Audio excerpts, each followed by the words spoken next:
മുഖ്യമന്ത്രി പിണറായി വിജയനുമായിട്ട് കാലങ്ങളായിട്ട് ചെറിയ ഒരു വരസലൊക്കെ ഉണ്ട്.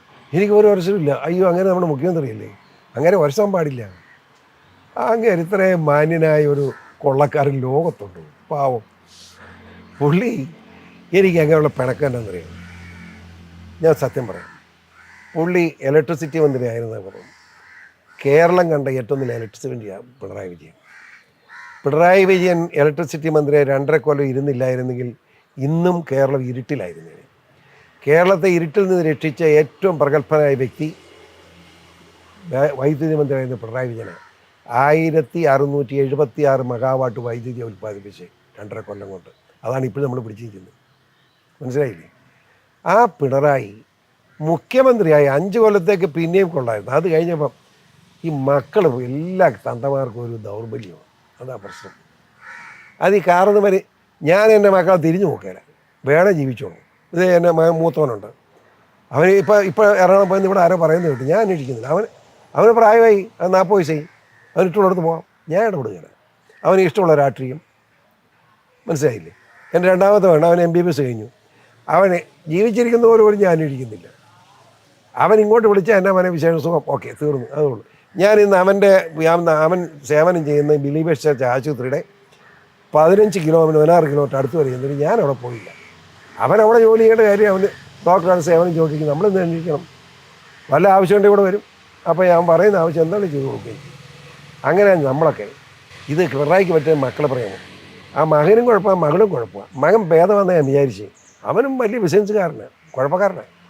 ആ മകളാണ് പിണറായി ഈ പഴുവാക്കിയത്. അത് ആ മകളെ കെട്ടിച്ചും കൊടുത്തു. അത് കട. അവൻ മകൻ കൊണ്ടയാ, നീ പേരും കൊണ്ട അറിയത്തില്ലേ?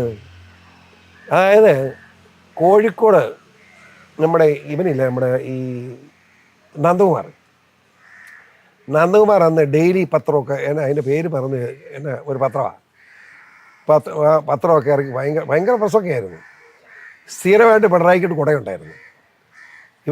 ഇവൻ ഈ ഗിരിയാസിന് നേതൃത്വം 10-50 ഗുണ്ടകൾ കയറി അടിച്ച് തകർത്ത് ആ പ്രസിലുള്ള മുഴുവൻ സാധനം നശിപ്പിച്ചത് മാത്രമല്ല, അവൻ്റെ ലാപ്ടോപ്പ്, അന്നാണ് ലാവ്ലിംഗ് കേസിൻ്റെ മുഴുവൻ എവിഡൻസ് ഇൻ ദ ഫയൽ ഒപ്പിടാൻ തട്ടിക്കൊണ്ട് പോയി. അതാണ് മകളെ കെട്ടിച്ച് കൊടുക്കാൻ കാര്യം. മനസ്സിലായോ? ഈ റിയാസിൻ്റെ വാപ്പ ഇവിടെ കോട്ടയത്ത് SP ആയിട്ടിരുന്നാണ്, എനിക്കറിയണേ. അവർ നല്ല ഓഫീസറാണ്. അങ്ങനെ മരിച്ചു പോയെന്ന് ഇല്ല, ഇങ്ങനെ ജീവിച്ചിട്ടുണ്ട്. അങ്ങനെയൊക്കെ നല്ല ഓഫീസറായിരുന്നു. അയാളുടെ മകന് ഇവൻ പക്ഷേ ഗുണ്ടായി പോയി.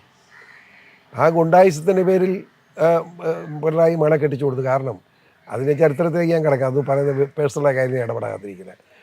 അവൻ ഇഷ്ടമായിട്ടാണല്ലോ കെട്ടിയത്, അവൾക്ക് ഇഷ്ടമായിട്ടാണല്ലോ കെട്ടിക്കൊണ്ട് നടക്കുന്നത്, നമുക്ക് തന്നെ കേട്ടോ. പക്ഷേ അതാണ് പിണറായിയുടെ ഒരു ദൗർബല്യം. ആ ദൗർബല്യം, അതായത് ഒരു ചെറിയ കാര്യം പറയാം. ഒരു ദിവസം ഞാനിതെല്ലാം ഇങ്ങനെ പുറകെ കിടക്കാൻ കുഴപ്പമാണ്. എനിക്ക് ഈ മന്ത്രിസ്ഥാനവും മറ്റു ഔദാര്യമൊന്നും ഒരുത്തിൻ്റെയും വേണ്ട. അതുകൊണ്ട് എല്ലാം അന്വേഷിക്കാനും സത്യം പറയാനും കഴിയും.